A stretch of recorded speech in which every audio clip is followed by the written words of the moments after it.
Good morning to all of you. और आज की इस वीडियो में स्टार्ट करने वाला है इंट्रीगेशन। तो देखो, इंट्रीगेशन स्टार्ट करना एक अपने आप में कॉम्प्लिकेटेड चैप्टर मेरे लिए था, एक चैलेंज था और मैं बहुत दिन से रुका हुआ भी था कुछ प्रॉब्लम के कारण। तो आज मैं फाइनली स्टार्ट कर रहा हूँ। और देखो, इस वीडियो को मैं एक बार में रिकॉर्ड कर रहा हूँ, तो हो सकता है कि वीडियो आपको पीसेज में मिले, तो आप अपने अकॉर्डिंग समझ सकते हो कि कहाँ से वीडियो मिल रहा है। तो हर वीडियो में आके इंट्रोडक्शन दूंगा नहीं, कारण यही है कि वीडियो को मैं एक साथ रिकॉर्ड कर रहा हूं। तो जब मैं एक साथ रिकॉर्ड कर रहा हूं तो आप भी कोशिश करना कि एक हफ्ते के अंदर इस पूरे टॉपिक को कंप्लीट कर लो। और सबसे बेस्ट अप्रोच यही है। देखो, ऑनलाइन में क्या होता है कि कोई भी एजुकेटर आते हैं तो ज्यादा से ज्यादा कोशिश करते हैं कि अपने कंटेंट को देखकर चले जाए, क्योंकि टाइम लिमिट होता है, डेटा का यहाँ पे कंजम्पशन होता है, स्पेस का होता है, बहुत कुछ फैक्टर्स होते हैं, तो बातें कम होती है। लेकिन मैं इस चैप्टर में जब स्टार्ट करने वाला हूँ, थोड़ा सा आपसे बातें करना चाहता हूँ कि देखो, इंट्रीगेशन मैंने स्टार्ट कर दिया। इससे पहले आपको मैं डिफरेंशिएशन बताया था और 2 चैप्टर वेक्टर और 3D। मैंने कैलकुलस फंक्शन से स्टार्ट नहीं किया था। तो इस बात को लेकर आपको कोई टेंशन नहीं लेना है कि फंक्शन से स्टार्ट नहीं किया तो क्या इंट्रीगेशन अभी पढ़ लेंगे तो क्या समझ में आएगा। देखो, फंक्शन एक अलग चैप्टर है, इंट्रीगेशन अलग चैप्टर है। हाँ, डिफरेंशिएशन आपको आना चाहिए, तो मैंने आपको डिफरेंशिएशन सिखा दिया है। दूसरी बात मैं कहना चाहूंगा आप लोगों से कि देखो, मैं कहा था कि mathematics is all about practice. मैं कहता हूं कि यह शायद 100% सही ना हो या हो, ये अलग बात है, लेकिन शायद मुझे लगता है कि मैथमेटिक्स को प्रैक्टिस का खेल इसलिए कहा जाता है क्योंकि इंट्रीगेशन में आपको फाइनली प्रैक्टिस करना होगा। आज तक आपने प्रैक्टिस अगर नहीं किया है तो कुछ चैप्टर में आपका काम चल जाएगा, आप 100 नंबर के पेपर में 50-60 नंबर निकाल पाओगे, लेकिन यहाँ पर अगर प्रैक्टिस ना कर पाओगे तो यहाँ पे 0 से 1 नंबर नहीं आने वाला है। तो कहने का मतलब कि मैथमेटिक्स को ऑल अबाउट प्रैक्टिस कहते हैं, तो मैं कहता हूँ नहीं, मैथमेटिक्स बिना प्रैक्टिस से काम कहीं चल सकता है, लेकिन इंट्रीगेशन में प्रैक्टिस करना होगा। अब मैं बताऊंगा कि कारण क्या है कि इतना प्रैक्टिस करना है। देखो, होता यूं है कि आपने कुछ दिन पहले रामायण महाभारत देखा होगा। उसमें क्या होता है कि इधर से कोई एक तीर निकाल के चलाते हैं, कोई हमारे भगवान, तो उधर से राक्षस चलाते हैं। तो उनके पास क्या, उन्हें पता होता है कि उस जो तीर का जवाब मेरा यह तीर दे सकता है, समझ रहे हो।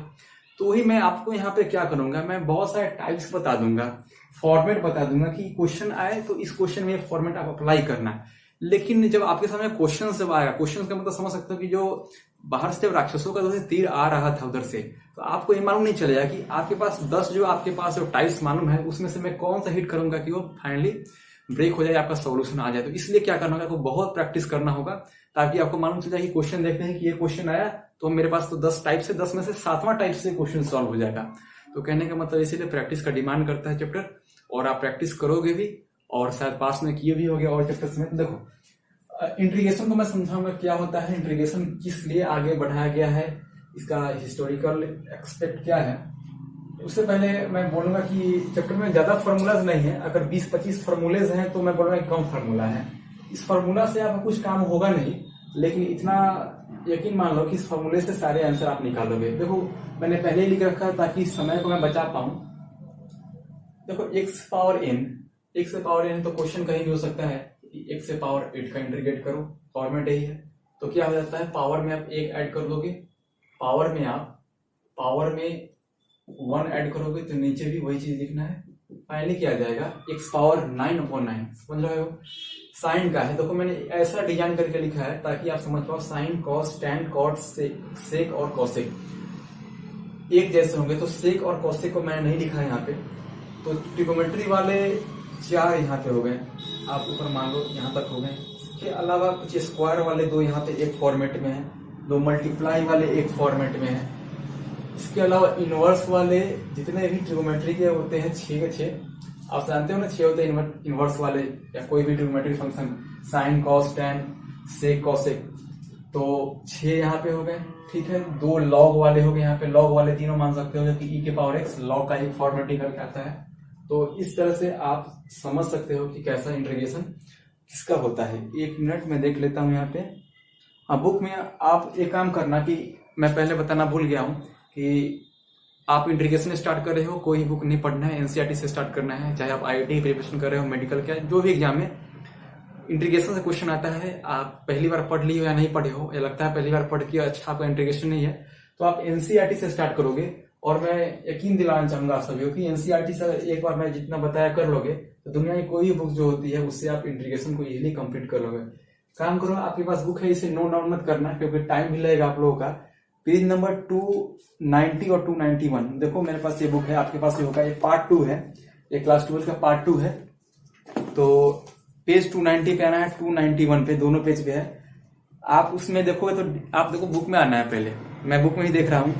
देखो डेरिवेटिव है एक साइड और उसके राइट साइड में एंटी डेरिवेटिव। एंटी डेरिवेटिव को क्या बोलते हैं? इंटीग्रेशन बोलते हैं, इंटीग्रल्स बोलते हैं।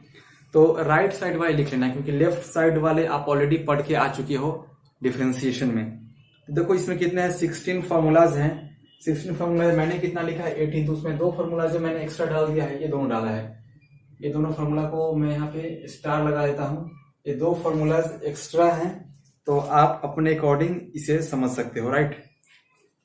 ठीक है, इतना फॉर्मूलाज आपने लिख लिया ना। तो अब आते हैं इंटीग्रेशन पर फाइनली। अब इंटीग्रेशन होता क्या है? तो इंटीग्रेशन से पहले आपने क्या पढ़ा है? डिफरेंशिएशन। तो मानता हूं कि मैं कोई एक फंक्शन है एफ ऑफ एक्स, कोई एक फंक्शन है एफ ऑफ एक्स जो कि इजिली डिफरेंशिएबल है I1 से लेकर I2। मतलब क्या है? इस I1 I2 के बीच में फंक्शन क्या है? ये फंक्शन इजिली डेरिवेटिव है। ये फंक्शन इजिली डेरिवेटिव है, यहां भी होगा, हर जगह डेरिवेटिव है। ठीक है, इतना मैं मान रहा हूं मैं इतना। तो मान लो कि अगर F dash of x I1 से I2 के बीच में डेरिवेटिव है, तो क्या मैं हर एक पॉइंट पे मैं एफ ऑफ एक्स निकाल सकता हूं? मतलब क्या, मैंने डेरिवेटिव क्या होता है? एक स्टेप डाउन। तो फिर क्या पूछ रहा है? क्या मैं एक स्टेप डाउन आया हूं तो क्या मैं फिर ओरिजिनली इक्वेशन के पास, फंक्शन के पास पहुंच सकता हूं क्या? तो देखो, मैंने नीचे आया, मैं डाउन जो बोला उसे मैंने क्या बोला? डिफरेंशिएशन लिया। तो मैं फिर से बोला ऊपर मैं जाऊंगा, फिर से उसी फंक्शन के पास, फिर से उसी इक्वेशन के पास। तो क्या हो जाएगा? डेरिवेशन का उल्टा, तो एंटी डेरिवेटिव। और एंटी डेरिवेटिव को ही क्या बोला जाता है? इंटीग्रल्स। समझ में आया? अब देखो, इस चैप्टर के 2 एस्पेक्ट्स है पढ़ने के लिए। इंटीग्रल्स का यहाँ पे पढ़ने से क्या मतलब है? देखो, आप पढ़े हो कि डिफरेंशिएशन का मतलब क्या है। मैंने ये चैप्टर नहीं पढ़ाया था। डिफरेंशिएशन के बाद होता है एप्लीकेशन ऑफ डेरिवेटिव। अगर आपने पढ़ा होगा पहले से तो आपको समझ में आ जाएगा कि आखिर डिफरेंशिएशन पढ़ते क्यों हैं। तो इंटीग्रल्स पढ़ते क्यों हैं? इसका पहला एस्पेक्ट है एरिया। एरिया के बारे में हमें पढ़ना है। देखो, आप अपने बुक में बहुत खूबसूरती के साथ दिया गया है। अगर आप पेज नंबर 287 ओपन करोगे तो वहां पे दिया गया है पहला कि the problem of finding the functions whenever derivative is given. जब डेरिवेटिव दिया गया है, उसका डेरिवेटिव दिया गया है तो उसका हम एंटी डेरिवेटिव निकाल सकते हैं, जो मैंने समझा रखा है। और एरिया, इंटीग्रेशन का बेसिक सा मतलब होता है एरिया। इसका अगला चैप्टर जो पढ़ोगे आप डेफिनेट इंटीग्रल के बाद, वैसे मैं इंडेफिनिट इंटीग्रल पढ़ा रहा हूँ, तो आगे बताऊंगा, ठीक है ना? तो वहां पे आपको समझ में इजीली आ जाएगा कि कोई भी ऐसा फिगर आपको मैं अगर दे दूं तो इसका एरिया आप नहीं निकाल सकते। अगर मैं ऐसा एक फिगर दे दूं, एक रेक्टेंगल बनाकर 5 3, तो इजीली आप एरिया निकाल सकते हो। एक सर्किल दे दूं जिसका रेडियस 2 सेंटीमीटर है, 3 सेंटीमीटर निकालोगे।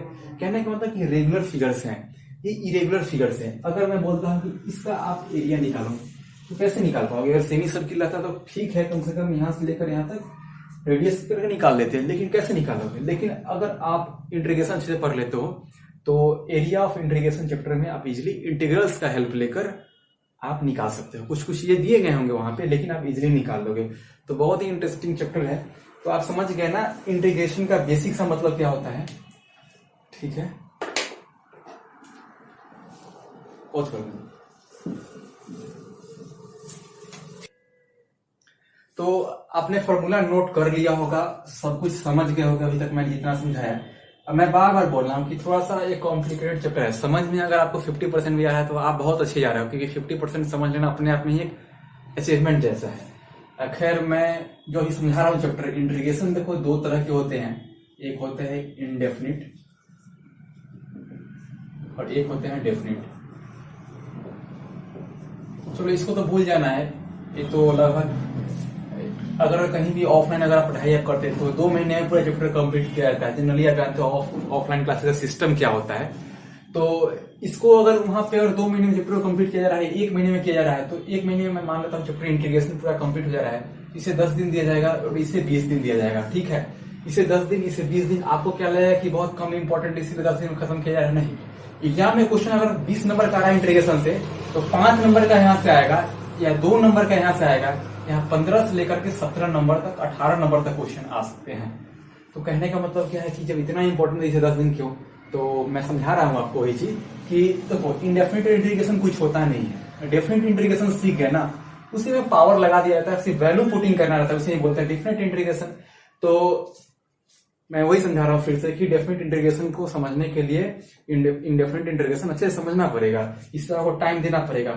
फिर वही बात रहा कि अगर नंबर कम आ रहे हैं तो क्या फर्क पड़ता है, नंबर तो यहाँ से निकलेगा और यहाँ से नंबर निकालने के लिए हमें यहाँ पे आना पड़ेगा। तो इसके लिए दोनों चैप्टर को आप एक मान के चलो। हर एक बुक में दोनों को अलग अलग करके दिया गया रहता है, पर दोनों का काम एक ही है। इंटीग्रेशन अब स्टार्ट हो गया है, तो इंटीग्रेशन में जब आपने फॉर्मूला को लिखा है तो अब ध्यान से देखो, जो फॉर्मूला लिखा, जैसे कि एक जगह मैं लिखा था इंटीग्रेशन में, स्टार्टिंग में ही लिखा था मैं कि अगर आप साइन एक्स डीएक्स को इंटीग्रेट करोगे तो आ जाएगा माइनस ऑफ कॉस एक्स। ठीक है, साइन एक्स डीएक्स को इंटीग्रेट किए तो क्या आया, माइनस ऑफ कॉस एक्स। और एक और मैं फॉर्मूला लिखा था कि अगर आप सेक स्क्वायर एक्स डीएक्स को इंटीग्रेट करोगे तो आ जाएगा आपके पास tan x। इन दोनों को ध्यान से देखो, मैं ज्यादा आपका ध्यान खींचूंगा आरएचएस की तरफ, राइट हैंड साइड की तरफ। क्या कुछ आपको एक चीज नजर आ रहा है? नजर आ गया तो बहुत अच्छी बात है, वीडियो को पॉज करके सोचना। अगर इन दोनों को डिफरेंशिएट कर दो, माइनस कॉस का क्या होता है, तो मैंने समझा था कि सी से डिफरेंशिएशन होगा तो आएगा निगेटिव। मैं डिफरेंशिएशन की बात कर रहा हूं, तो माइनस माइनस हो गया क्या, प्लस कॉस का इंटीग्रेशन हो गया साइन एक्स। मैंने डिफरेंशिएशन लिया है, डेरिवेटिव लिया है। यहां पे इसका डेरिवेटिव ले लो। tan का डेरिवेटिव क्या होता है, tan का डेरिवेटिव होता है सेक स्क्वायर एक्स। अब आप ध्यान से देखो यहाँ पे, क्या यहाँ पे एलएचएस में चीजें आई हैं और यहाँ पे फिर से चीज आ गए, बिल्कुल आ गया वही चीज। तो इससे आप क्या समझ सकते हो कि integration and differentiation are reciprocal of each other. हर बुक में हर टीचर बोलते हैं, वो गलत है। रेसिप्रोकल का मतलब क्या होता है, ए का रेसिप्रोकल होता है 1/n। ऐसा थोड़ी ही है, रेसिप्रोकल का कोई रिलेशन नहीं दिख रहा है। क्या है, इनवर्स है आपस में, इनवर्स ऑफ ईच अदर, एक दूसरे के इनवर्स है ईच अदर। अब कारण यही है कि कोई भी कॉम्पिटिटिव एग्जाम में इनडेफिनिट इंटीग्रेशन से क्वेश्चन इसलिए नहीं पूछा जाता है। ये क्वेश्चन कितना भी टफ पूछ लिया जाए, अगर एक क्वेश्चन आता है कोई भी आईआईटी हो, एनडी हो, या कोई भी एग्जाम में, एक अच्छे लेवल के एग्जाम में पूछा जाता है, आपके बोर्ड में ही पूछा जाएगा। बोर्ड में तो खैर सॉल्व करना रहता है। अगर क्वेश्चन कुछ भी आ गया, बहुत ही टफ क्वेश्चन आ गया यहाँ पे, इसे क्या बोलते हैं, इंटीग्रैंड बोलते हैं। ठीक है, तो एक टफ क्वेश्चन आ गया है इनडेफिनिट इंटीग्रेशन का, 4 ऑप्शन तो दोगे ना भाई, 4 ऑप्शन तो दोगे।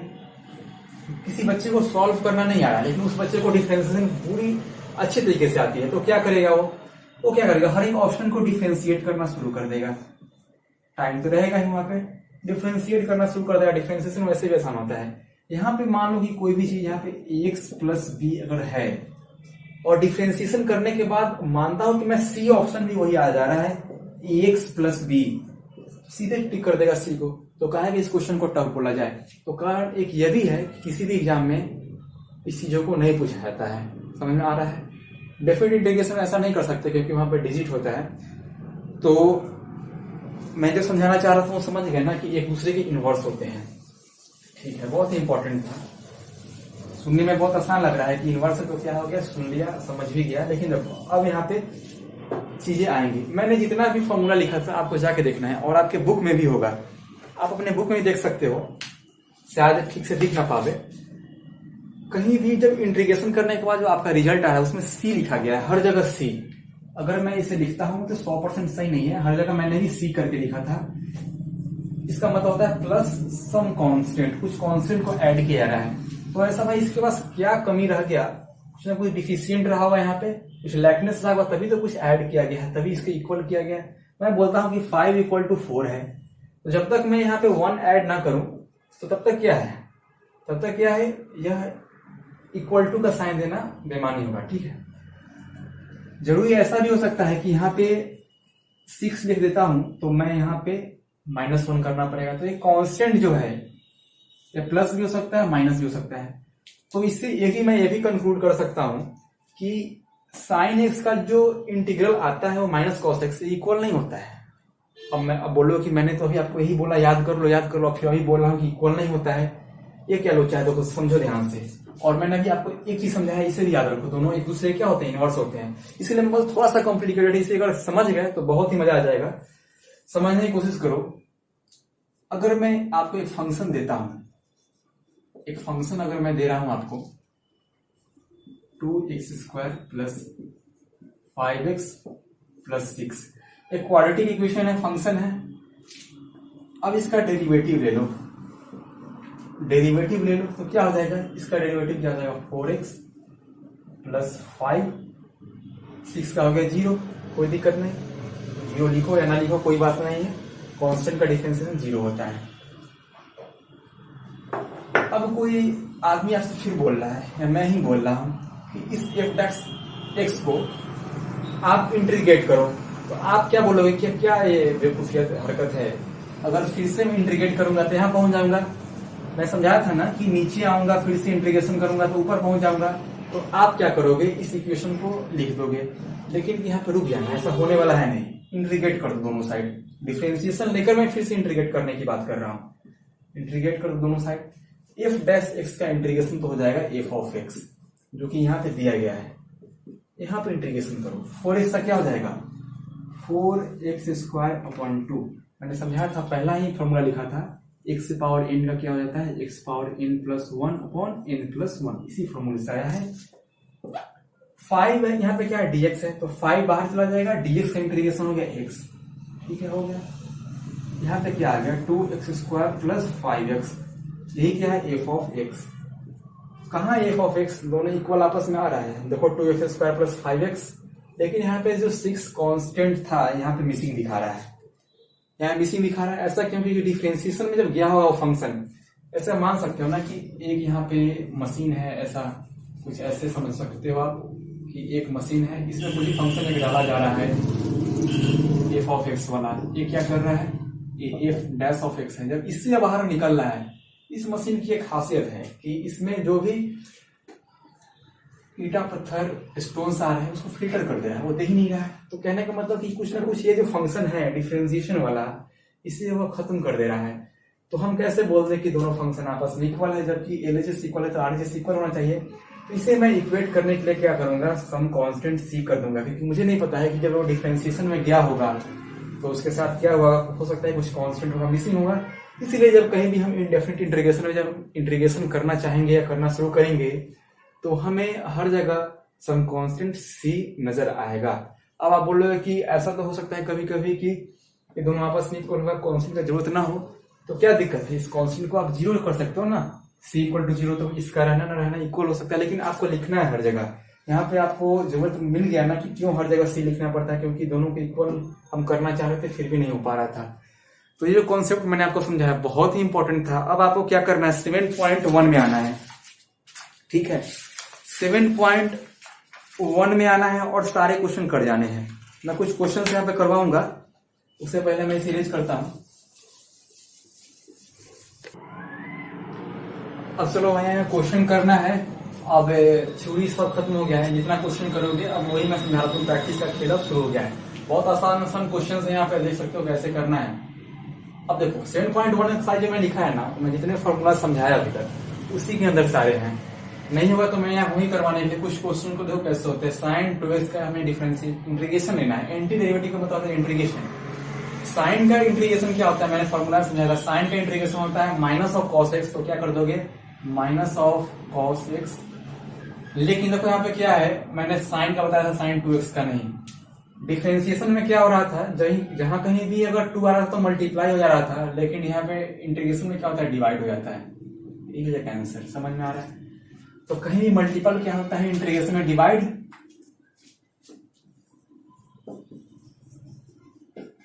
इंटीग्रेशन में क्या होता है डिवाइड, और डिफरेंशिएशन में क्या होता है मल्टीप्लाई।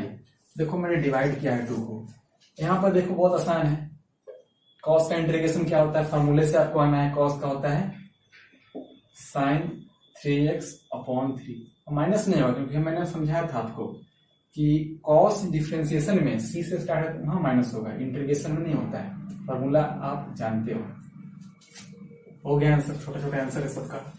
देखो इसको किस तरह से करेंगे, इसका आप ए प्लस बी का होल स्क्वायर पहले ओपन कर दो, A square B square plus 2ab(x), सही है। और यहाँ पर dx तो है ही। अब अलग अलग सबका इंटीग्रेशन कर दो। इसको जैसे इंटीग्रेशन करोगे, ए स्क्वायर क्या है कॉन्स्टेंट, उसको बाहर रख दो।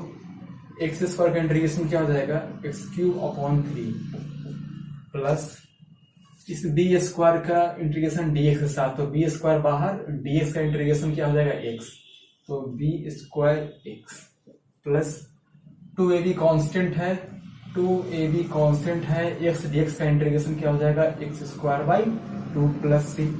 समझ में आ रहा है ना। अब मैं बोल रहा हूँ, देखो अगर आपका बेसिक बहुत कमजोर थी, इसी में आपको दिक्कत हो रहा होगा कि x dx का इंटीग्रेशन कैसे हो गया x²/2।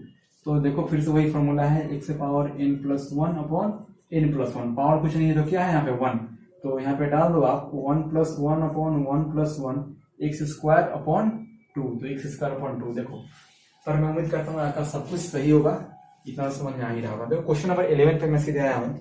अब 7.1 को देखना, अपने बुक को ओपन करके मैं जल्दी जल्दी करा रहा हूँ। अगर आपको डाउट है तो फिर से पूछ सकते हो, ग्रुप में आप हैं हो, वहां पे आप इजिली आप पूछ सकते हो, मैं भी वहां पे हूँ, आप भी हो। तो क्या दिया गया यहाँ पे, इसका इंटीग्रेशन करना, देखो डिफरेंशिएशन करना है तो आसानी से हम क्या p/q फॉर्मेट में कर सकते थे, p/q से कर सकते थे डिफरेंशिएशन। लेकिन इंटीग्रेशन में ऐसा नहीं होता है। इंटीग्रेशन में हमारे पास कोई फॉर्मूला ही नहीं है कि p/q से अगर कहीं रहे तो अप्लाई करके आसानी से आंसर निकाल सके। क्या कर सकते हैं, डिनोमिनेटर को हमें खाली करना पड़ेगा, तो डिवाइड कर दो सभी में डिवाइड करोगे तो क्या हो जाएगा। क्वेश्चन 11 है, x³/x² plus 5x² (x² -4/x²